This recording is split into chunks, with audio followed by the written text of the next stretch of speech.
12 जून 2025 को दोपहर के तकरीबन 2 बजे के आसपास गुजरात के अहमदाबाद में एक बड़ा विमान हादसा होता है।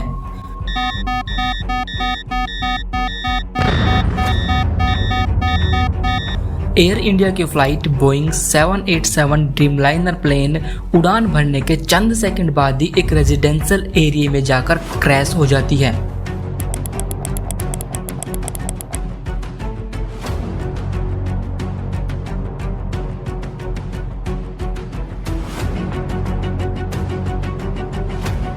इस एक्सीडेंट में प्लेन में सवार 242 लोगों में से 241 लोगों की मौत हो जाती है और इस तरह यह हादसा इंडिया में हुए सबसे बड़े प्लेन हादसों में दर्ज हो जाता है। इस प्लेन एक्सीडेंट में एकमात्र बचे यात्री विश्वास कुमार रमेश ने एयर इंडिया के इस प्लेन की जो कमियां बताई वो हम आपको वीडियो में बताएंगे, पर लेकिन उससे पहले ये सवाल आता है कि आखिर कैसे हुआ था ये इतना बड़ा हादसा। क्या पायलट की कोई बड़ी गलती थी या फिर कोई टेक्निकल फॉल्ट, ये जानेंगे आज इस वीडियो में।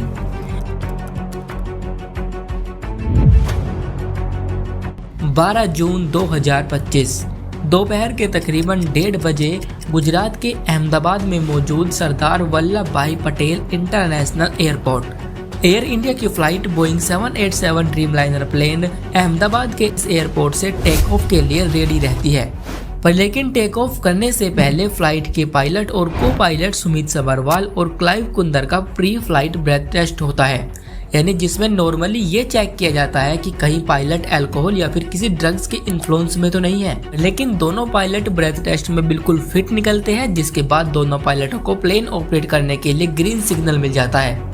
तो वही दूसरी ओर ग्राउंड स्टाफ प्लेन के विंग्स में 1,25,000 लीटर फ्यूल भर रहे होते हैं और इतना ज्यादा फ्यूल केवल तभी फिल किया जाता है जब डेस्टिनेशन बहुत दूरी पर होता है, क्योंकि प्लेन को अहमदाबाद से लंदन के गैटविक एयरपोर्ट पर लैंड करना था, जिसकी दूरी अहमदाबाद से तकरीबन 7,000 किलोमीटर थी। समय तकरीबन 1:38:40। प्लेन रनवे पर दौड़ना शुरू करता है।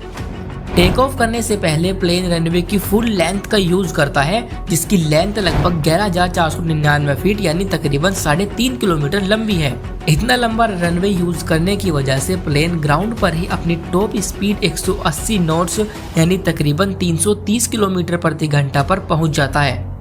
इस प्लेन में तकरीबन 242 लोग बैठे हुए हैं, जिनमें 230 पैसेंजर और 10 कैबिन क्रू के साथ 2 पायलट मौजूद है, जिनमें सुमित सबरवाल जिनको तकरीबन 8,200 घंटे का फ्लाइंग एक्सपीरियंस है, वहीं जबकि उनके जो को पायलट थे क्लाइव कुंदर उनको 1100 घंटे का फ्लाइंग एक्सपीरियंस था। समय तकरीबन 1:39:50। प्लेन लंदन के लिए टेक ऑफ करता है।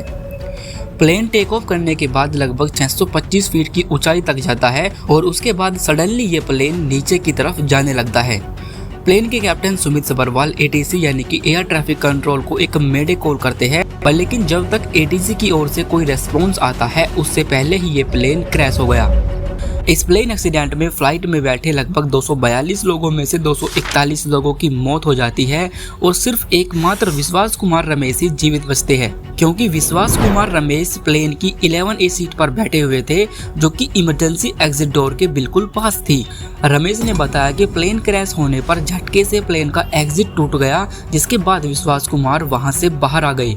इसके पीछे एक दूसरा कारण ये भी हो सकता है कि 11A सीट विंग बॉक्स के काफी नजदीक थी और ये वही एरिया होता है जहां पर प्लेन का स्ट्रक्चर सबसे ज्यादा मजबूत होता है। विश्वास कुमार रमेश के साथ उनके भाई भी ट्रेवल कर रहे थे, पर अफसोस वो इस एक्सीडेंट में बच नहीं पाए। एयर इंडिया के इस भीषण इंसिडेंट में न सिर्फ प्लेन में मौजूद 241 लोगों की मौत हो जाती है, बल्कि जिस जगह ये प्लेन क्रैश होता है वो एक मेडिकल हॉस्टल था, चूँकि क्रैश टाइमिंग 2 बजे के आसपास थी और ये वही समय था जब ज्यादातर स्टूडेंट लंच कर रहे थे। इन सब के बीच प्लेन बिल्डिंग से टकराता है और इसी वजह से हॉस्टल में मौजूद स्टूडेंट भी इसकी चपेट में आ गए, जिसमें 19 विद्यार्थियों की मौत हो जाती है।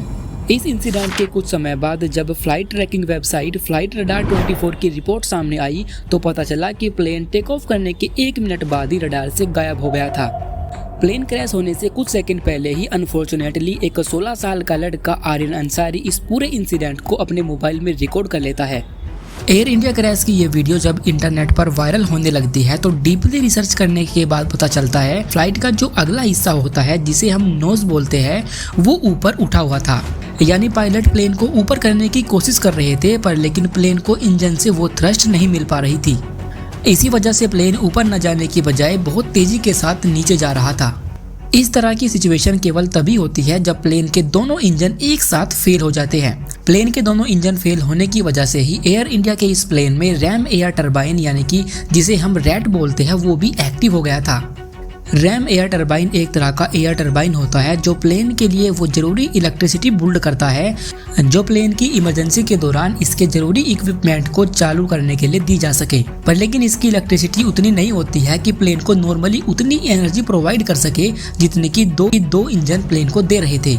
इस घटना को पूरा एक महीना बीत जाने के बाद ठीक 12 जुलाई 2025 को पहली इन्वेस्टिगेशन रिपोर्ट सामने आती है।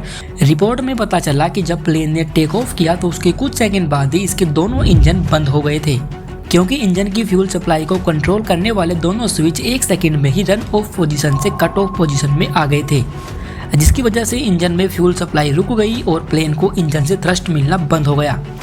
प्लेन से मिले ब्लैक बॉक्स की कॉकपिट वॉइस रिकॉर्डर में क्लियरली सुना जाता है कि इस बारे में एक पायलट दूसरे पायलट से सवाल करता है कि आपने फ्यूल कट ऑफ क्यों किया। इसके बारे में दूसरा पायलट जवाब देता है कि उसने ऐसा कुछ नहीं किया। पायलट ने फ्यूल इंजन को दोबारा शुरू करने के लिए कट ऑफ बटन को रीसेट किया जिससे कि दोनों इंजन में फ्यूल सप्लाई फिर से शुरू हो सके।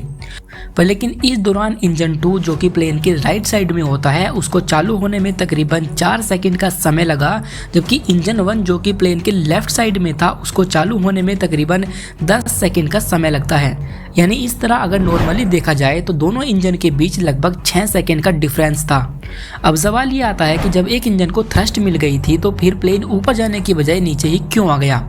अगर किसी केस में प्लेन का एक इंजन फेल हो जाए तो दूसरा इंजन सेफली प्लेन को लैंड करा सकता है, क्योंकि ज्यादातर जो भी बड़ी कमर्शियल फ्लाइट होती है जैसे बोइंग 787, 737 और एयरबस, इन फ्लाइट को इस तरह डिजाइन किया गया है कि एक इंजन फेल होने पर भी सेफली दूसरा इंजन प्लेन को लैंड करा सकता है। और अहमदाबाद में जो प्लेन क्रैश हुआ वो भी बोइंग 787 ही था। प्लेन का इंजन फेल होने की वजह से वो प्लेन एल्टीट्यूड में काफी नीचे आ गया था और इसी वजह से प्लेन को एक इंजन से थ्रस्ट मिलने के बाद भी वो ऊपर नहीं जा सका और एक रेजिडेंशियल एरिया में जाकर क्रैश हो गया। प्लेन क्रैश होने से पहले एक पेड़ से टकराया और उसके बाद जैसे जैसे आगे बढ़ता गया वो लगातार टूटता रहा। रिपोर्ट में पता चला कि प्लेन का इंजन 2 एक वाटर टैंक से टकराया और प्लेन से अलग हो गया, जबकि इंजन 1 जो कि प्लेन के लेफ्ट साइड में होता है वो बिल्डिंग के कोने से टकराता है। ऐसा नहीं है कि ड्रीमलाइनर प्लेन के साथ ऐसी कमियां पहले देखने को नहीं मिली थी। इससे पहले भी साल 2013 में ड्रीमलाइनर प्लेन में लिथियम बैटरी से जुड़ी कुछ समस्याएं सामने आई थी, जिसकी वजह से प्लेन में आग लग गई थी और लिथियम बैटरी की इस प्रॉब्लम की वजह से ही ड्रीमलाइनर प्लेन को वर्ल्ड वाइड में रोकना पड़ गया था। वैसे तो ड्रीमलाइनर प्लेन को काफी सेफेस्ट प्लेन माना जाता है, लेकिन अहमदाबाद में हुए इस इंसिडेंट के बाद ऐसा कहना बहुत मुश्किल है।